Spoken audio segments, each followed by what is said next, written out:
जातिगत जनगणना को लेकर के कांग्रेस लगातार भारतीय जनता पार्टी पर हमला बोल रही है, लेकिन भारतीय जनता पार्टी ने साफ तौर पर कहा है कि उत्तराखंड में ध्रुवीकरण की राजनीति अपना करके कांग्रेस 2024 लोकसभा चुनाव को साधना चाहती है। भारतीय जनता पार्टी का कहना है कि आप लोग 2024 चुनाव में जीत हासिल करने के लिए ध्रुवीकरण की राजनीति अपना रहे हैं।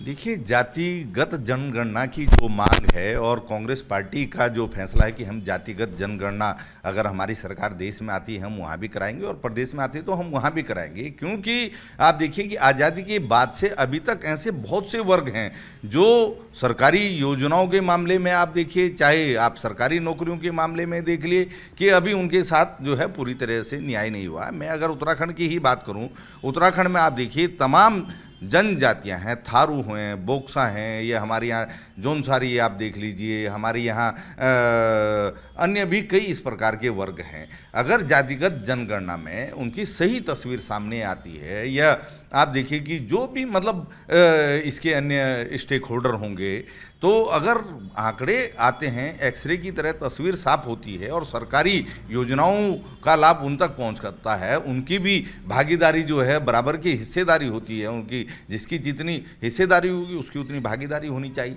तो इससे मुझे लगता है कि किसी को ये नहीं कहना चाहिए कि साहब जातिगत जनगणना जो है देश हित में नहीं है या विकास के लिए सही नहीं है। वो लोग क्या सोचते हैं ये मुझे नहीं पता, लेकिन मुझे लगता है इस समय की मांग है और ये होनी चाहिए। नहीं, जातिगत आधार पे तो वैसे भी भारत में आरक्षण है ही, 50% आरक्षण दिया जाता है जातिगत आधार पे। तो जाति जनगणना करा करके ऐसा कौन सा नया काम हो जाएगा जिससे लोगों को फ़ायदा होगा? जाति के आधार पे ही तो आरक्षण दिया जाता है भारत में, उसी आधार पे लोगों को आरक्षण का फ़ायदा मिलता है। अब अगर नई जनगणना करा करके कौन सी नई चीज़ हो जाएगी? देखिए, ऐसा ना जातिगत आधार पर आप कह रहे हैं कि देश में आरक्षण है और उस आरक्षण का लाभ आप तक देखिए कि नीचे तक पहुंचा कि नहीं पहुंचा। और जातियों में भी कई उपजातियां हैं, कई ऐसे वर्ग हैं, जैसे मैंने आपको कहा कि हमारे उत्तराखंड में ही हैं, थारू हैं, बोक्सा हैं या अन्य प्रकार की कई जनजातियां हैं। उनके साथ देखिए कि पूरी तरह से न्याय हुआ कि नहीं हुआ। और हम पर्वतीय क्षेत्र के लोग हैं, विषम भौगोलिक परिस्थितियां हैं हमारी यहाँ।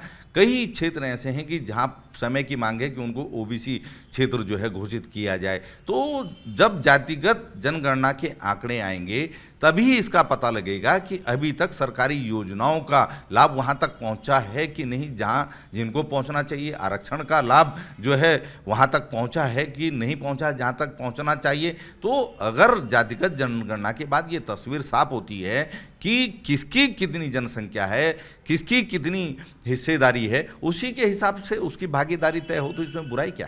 नहीं, तो उत्तराखंड में तो कई ऐसे क्षेत्र हैं जहाँ पर जाति से लोग उच्च जाति के हैं, लेकिन उसके बावजूद भी उनको जो है आरक्षण मिलता है। कि ऐसे उदाहरण है हमारे सामने हैं।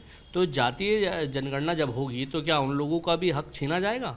नहीं, यहाँ पर किसी का हक छीनने की बात नहीं है। यहाँ पर जातिगत जनगणना के बाद ये तस्वीर साफ होगी कि अभी और कितने ऐसे क्षेत्र हैं या ऐसे और कितने तबके हैं जिन तक जो है अभी तक जो सरकार की मंशा थी कि सभी का विकास हो, सभी लोग जो है देश की आज़ादी के बाद संविधान की प्रदत्त शक्तियों का लाभ लें।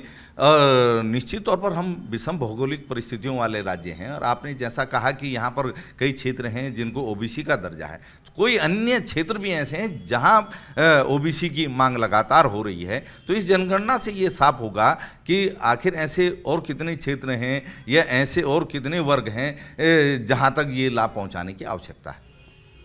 चलिए, जो आग बिहार से शुरू हुई थी जातीय जनगणना की, वो धीरे धीरे देश में फैलती जा रही है। उत्तराखंड में कांग्रेस ने इसे मुद्दा बना लिया है।